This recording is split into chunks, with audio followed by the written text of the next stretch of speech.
Hello everyone साथियों। Bihar DElEd entrance exam, जैसा कि आपको पता होगा साथियों, बिहार डीएलएड एंट्रेंस एग्जाम में आपके जो हिंदी के क्वेश्चन रहते हैं ये अच्छे खासे प्रश्न आते हैं।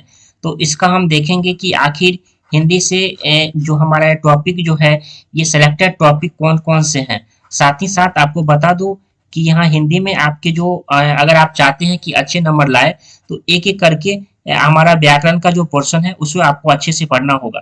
तो आज का सेशन क्रिया को लेकर हम पढ़ेंगे और अच्छे से देखेंगे कि आखिर क्रिया से कैसे प्रश्न आपकी परीक्षाओं में पूछे जाते हैं। तो एक एक करके हम, जैसा कि आप देख पा रहे होंगे, आज हम पढ़ने वाले हैं क्रिया। क्रिया यानी क्या होता है, जैसे आपको बता दूं, नाम से ही स्पष्ट है, ये क्रिया कसम वाले नहीं होता है। ये कसम वाली क्रिया मत सोचिएगा। कसम जो खाते हैं ये कहते हैं कि हम अपनी क्रिया कहते हैं, ये क्रिया नहीं होता है। क्रिया का मतलब होता है कार्य करना। क्रिया का मतलब क्या होता है साथियों? क्रिया का मतलब होता है कार्य करना। ठीक, तो अगर कुछ भी अगर आप करते हैं तो ये आपका क्या कहलाता है? ये आपका क्रिया कहलाता है। ठीक, जैसे कोई खाना पीना रोना, ये सब हमारा जो क्रिया है। तो जैसा कि आप देख पा रहे होंगे और इस स्क्रीन को आप देखने की कोशिश करेंगे, यहाँ पेंसिल से क्या होता है? पेंसिल से लिखने का कार्य होता है। तो लिखना क्या है? लिखना एक क्या है? लिखना एक क्रिया है। लिखना क्या है? क्रिया है। जैसा कि ये पढ़ना हुआ, तो पढ़ना क्या है? पढ़ना एक क्रिया है। क्या है? पढ़ना एक क्रिया है। क्यों? कार्य, क्या चीज का कार्य हो रहा है? पढ़ाई का कार्य हो रहा है। ठीक, पेंसिल बॉक्स ये हमारा ये बनाने का काम हो रहा है। ठीक, तो ये घर बनाना, बनाना, ये बनाना जो होता है, बनाना जैसे किसी चीज का, ये हमारा क्या होता है? जैसे कार्य करना। तो लिखना, लिखना, पढ़ना, पढ़ना, सोना, ये सभी क्या हो रहा है? सोना क्रिया हो रहा है, काम हो रहा है, सोने का काम हो रहा है। तो ये सभी हमारा क्रिया कहलाता है, जिसे हम इंग्लिश में आप पढ़ते होंगे वर्ब। ठीक, तो ये पूरा सेशन क्रिया को लेकर होने वाला है। और क्रिया में कैसे एग्जाम्पल आपके प्रश्न पूछे जाते हैं एक एक करके भी, ये भी हम समझने की कोशिश करेंगे। साथ ही देखेंगे कि आखिर प्रश्न जो है ये किस तरह के पूछे जाते हैं। कभी देखा गया है कि आपके क्रिया जो चैप्टर है इसका सीधा आपसे पूछा जा सकता है कि इसका जिन शब्दों से यह पता चले कि कोई कार्य हो रहा है या किसी के द्वारा किया जा रहा है उसे क्रिया कहते हैं। यानी किसी काम को होने का बोध हो रहा है, साथ ही साथ जिसके किसी के द्वारा अगर किया जाता है तो यह क्रिया कहलाता है। जैसे खाना, जैसे नाचना, खेलना, पढ़ना, मारना, पीटना, सोना, ये सभी आपके क्या है? ये आपसे आपका क्या है? वर्ब है, जिसे आप क्या कहते हैं हिंदी में? आपका क्रिया है। ठीक, काम हो रहा है, क्रिया। जैसे एग्जाम्पल के तौर पर हम देखते हैं जिसमें कहता है राम खेल रहा है। क्या राम क्या कर रहा है? खेलने का कार्य, ये हमारा क्रिया हो रहा है। मीना नाच रही है। अली किताब पढ़ रहा है, तो पढ़ना क्या है? क्रिया है। बाजार में बम फट गया। ठीक है, तो फटना। बच्चा पलंग से गिरना, गिरना। बाहर बारिश हो रही है, क्या हो रही है? तो बारिश हो रही है, होना। राधा नाच रही है, तो नाचना। मुकेश कॉलेज जा रहे हैं, तो जाना। ये सभी हमारा क्या है? ये सभी आपके क्रिया के उदाहरण है, एग्जाम्पल है। तो इसी तरह के आपके जो पूछा जा सकता है कि इनमें से कौन सा क्रिया है, तो आप इसे अच्छे से तो जवाब दे पाएंगे। लेकिन क्रिया के कुछ भेद होते हैं, तो ठीक, तो उसको भी हम देखने की कोशिश करते हैं। जैसा कि आप देख पा रहे होंगे, जैसे आपका भी पूछा जा सकता है कि क्रिया के भेद कौन कौन होते हैं। और कर्म के आधार पे बात करता हूं तो कर्म के आधार पे अकर्मक क्रिया और सकर्मक क्रिया। और रचना के आधार पे बात करूं तो संयुक्त क्रिया, नाम धातु क्रिया, पूर्वकालिक क्रिया, प्रेरणार्थक क्रिया। इस यहाँ से भी एग्जाम्पल आपके परीक्षाओं में देखने को मिलेगा। एग्जाम्पल से जो प्रश्न है ये आपसे पूछे जा सकते हैं कि रचना के आधार पे संयुक्त क्रिया, नाम धातु क्रिया, पूर्वकालिक क्रिया, प्रेरणार्थक क्रिया, ये सभी का जो बेसिकली पूछा जाता है ये उदाहरण के रूप में पूछा जाता है कि ये प्रेरणार्थक क्रिया का कोई दे देंगे और बताएंगे कि आपको यह कौन सा क्रिया होगा। यानी फॉर एग्जाम्पल के तौर पर आपके परीक्षाओं में पूछा जा सकता है। तो कभी ये भी पूछा था कर्म के आधार पे कितने, कर्म के आधार पर 2, और रचना के आधार पर 1 2 3 4, हमारा ये हो गया 4। यानी रचना के आधार पर ये और कर्म के आधार पे ये हो गया। ठीक, अब हम एक एक करके पढ़ते हैं कि कर्म के आधार पे। जैसा कि आपने देखा कि कर्म के आधार पे आपका सकर्मक और अकर्मक होता है। तो हम देखते हैं कि सकर्मक क्रिया क्या होता है। सकर्मक का मतलब क्या होता है? नाम से ही स्पष्ट है, सकर्मक। सकर्मक, देखिए, स मतलब होता है साथ। स का मतलब क्या होता है? स मतलब साथ होता है। कर्म यानी जिसमें कर्म लगा हो। सकर्मक का मतलब होता है कर्म के साथ। ठीक, जैसे ये हमारा सकर्मक, तो स मतलब होता है साथ। स मतलब क्या होता है? स मतलब आपका साथ होता है। यानी जिसमें कर्म के साथ हो, अर्थात जिस क्रिया का प्रभाव कर्ता पर न पड़कर क्या किस पर पड़ता है, कर्म पर पड़ता है, उसे सकर्मक कहते हैं।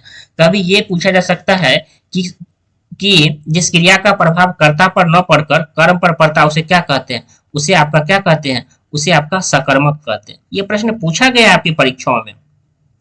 जैसे मैं खुशी से हंसता हूँ, नीता जो है ये खाना खा रही है, बच्चे जोरों से रो रहे हैं, श्याम फिल्म देख रहा है, राम आम खाता है, तुम एक किताब पढ़ती हो। ये हमारा जो है ये सकर्मक क्रिया का उदाहरण है। क्या है, आप इस एग्जाम्पल को बार बार देखने की कोशिश करेंगे तो ये आपका क्या हो जाएगा, ये आपका सकर्मक क्रिया का उदाहरण है जो कि आपकी परीक्षाओं में सीधे पूछे जाते हैं। अब हम अकर्मक क्रिया के कुछ उदाहरण जैसा कि आप स्क्रीन पर देख पा रहे होंगे, जिसमें हम अकर्मक क्रिया की परिभाषा को लेकर पढ़ेंगे। अकर्मक क्रिया, अकर्मक कहता है कि नाम से ही अ मतलब नहीं, अ मतलब नहीं, यानी जिसमें कर्म न हो, अ मतलब नहीं, ठीक, का मतलब कर्म के बिना, जिसमें कर्म क्या हो, नहीं हो। जिन क्रियाओं के कर्म की जरूरत नहीं पड़ती है, जो प्रश्न पूछने पर कोई उत्तर नहीं देता है, उसे हम अकर्मक कहते हैं। आपको परिभाषा भी याद रखना होगा, परिभाषा परिभाषा क्योंकि आपकी परीक्षाओं में कभी यही परिभाषा पूछ देगा और एग्जाम्पल में दे देगा कि यह सकर्मक है कि अकर्मक है, तो आपको फंसना नहीं है, ठीक। जैसे कहता है कि तैरना, कूदना, सोना, ठहरना, उछलना, मरना, बढ़ना, खेलना, चमकना, बैठना, लजाना, ये सभी हमारा क्या है, ये अकर्मक क्रिया के उदाहरण है। जैसे वो जगता है, क्या जगता है, वो कूदता है, सोना चमकता है, बच्चा हंस रहा है, चूहे उछल रहा है, मेरा भाई सो रहा है। कहता है कि इसमें कर्म नहीं होगा, यानी कर्म जो है इसमें, कर्म जो है ये आपका नहीं होगा।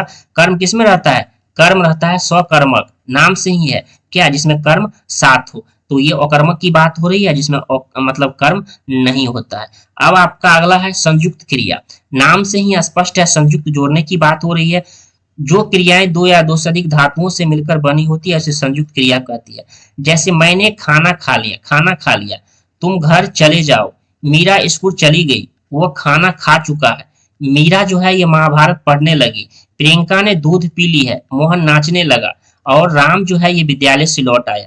ये सभी हमारा क्या है, ये हमारा संयुक्त क्रिया के उदाहरण है, यानी एग्जाम्पल है, जिसे आप देख सकते हैं।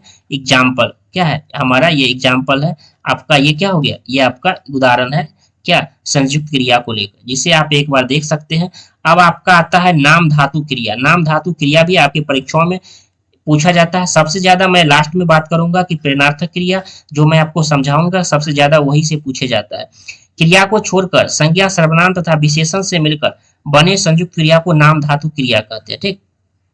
यह धातु के नाम से बने होते हैं, इसे नाम धातु कहते हैं। तो हाथ से हथियाना, अपना से अपनाना, लज्जा से लजाना, बात से बतियाना, शर्माना, दुख से दुखाना, चिकना से चिकनाना और लाठी से लठियाना, ये सभी हमारा क्या हो जाएगा, ये अब सभी नाम धातु क्या हो जाएगा साथियों, नाम धातु क्रिया हो जाएगा। क्योंकि नाम से ही स्पष्ट है कि क्रिया को छोड़कर संज्ञा, सर्वनाम तथा विशेषण से मिलकर बने संयुक्त क्रिया को नाम धातु क्रिया कहते हैं। और धातुओं के नाम से बनते हैं। नाम यानी हाथ, हाथ से हथियाना हो गया, अपना से अपनाना हो गया, लज्जा से लजाना हो गया, बात से बतियाना हो गया, शर्म से शर्माना हो गया, दुख से दुखना हो गया, चिकना से चिकनाना हो गया, लाठी से लाठियाना हो गया। तो ये हमारा क्या है, ये सभी आपके नाम धातु क्रिया के एग्जाम्पल है। आप समझ रहे हैं ना। देखिए पूर्वकालिक क्रिया को आप सबसे ज्यादा वीवीआई लगा लेंगे, क्योंकि पूर्वकालिक क्रिया हो या आपके परिणार्थक क्रिया हो, यहीं से प्रवेश परीक्षाओं में आपके प्रश्न बनते हैं। तो आप तरफ से कह सकते हैं कि क्वेश्चन जो है ना, क्वेश्चन यहीं से छपेगा, ठीक, क्वेश्चन यहीं से पूछा जाएगा आपके प्रवेश परीक्षाओं में। पूर्वकालिक क्रिया का उदाहरण, आपको उसकी परिभाषा और उदाहरण दोनों याद रखना होगा। जब कर्ता एक काम को समाप्त करके तुरंत दूसरे काम में लग जाता है तब क्रिया पहले समाप्त हो चुकी है, उसे पूर्वकालिक क्रिया कहते हैं। जैसे पुजारी जी ने नहाकर पूजा किया, क्या करके, नहाकर पूजा किया। चोर जो है ये सामान चुरा कर भाग गया, पहले चुरा कर फिर भाग गया। वो खाकर सो गया, खाना और सोना। विद्यार्थी ने पुस्तक से देखकर उत्तर दिया, ठीक। लड़कियां जो है पुस्तक पढ़कर जाएगी, यानी पहले हो जाएगा पुस्तक पढ़ के और फिर तब जाना होगा। राखी ने अपने घर पहुंचकर फोन किया, पहले एक हो गया पहुंचना, फिर हो गया फोन करना। खिलाड़ी खेल कर बैठ गया, खेलना और फिर बैठ जाना। अनुज खाकर स्कूल गया, पहले खाना और तब स्कूल गया। कहने हैं कि पूर्वकालिक क्रिया के इस प्रकार आपके क्या होंगे, एग्जाम्पल होंगे। प्रश्न जो है ये क्वेश्चन जो है साथियों मैं आपको बता दूं, प्रश्न जो है ये इसी तरह के आपके एग्जाम्पल दे देंगे। जैसे दे देगा चोर सामान चुरा कर भाग गया, यह कौन सी क्रिया है, क्या यह पूर्वकालिक क्रिया है कि नाम धातु क्रिया है, तो हमारा यह क्या हो जाएगा, यह आपका पूर्वकालिक क्रिया हो जाएगा। ठीक, अब ये जो प्रेरणार्थक क्रिया है, ये प्रेरणार्थक क्रिया आपके प्रवेश परीक्षाओं में सबसे ज्यादा हॉट क्वेश्चन है।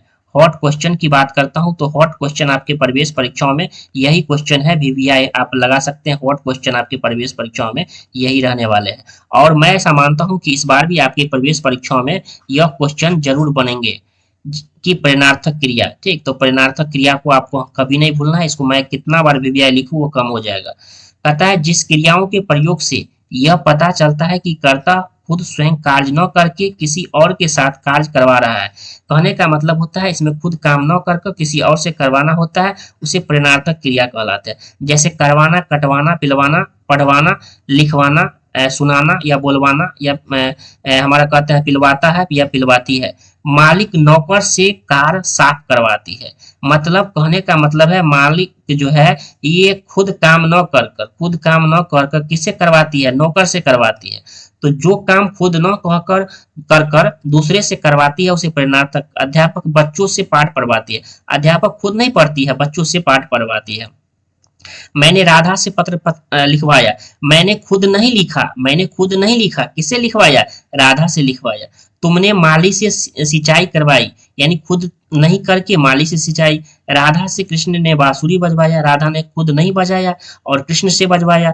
तुमने मुझे शिक्षक से पिटवाया, यानी तुम तो नहीं पीटा लेकिन किससे पिटवाया, टीचर से। ये हमारा प्रेरणार्थक क्रिया जो है साथियों, यहीं से आपके प्रवेश परीक्षाओं में जो है ये प्रेरणार्थक क्रिया से आपके प्रश्न जो है ये 1-2 प्रश्न जो पूछे जाएंगे यहीं से प्रेरणार्थक क्रिया से पूछे जाएंगे। आप इसे हॉट वीवीआई क्वेश्चन लगा लीजिएगा, आप इसे बार बार प्रैक्टिस कीजिएगा। और मैं ऐसा मानता हूं कि जब आपका एक सरकारी कॉलेज में जब आपका नामांकन लेना चाहेंगे ना, तो आपको यही 1-2 क्वेश्चन आपको सरकारी कॉलेज दिलाएगा।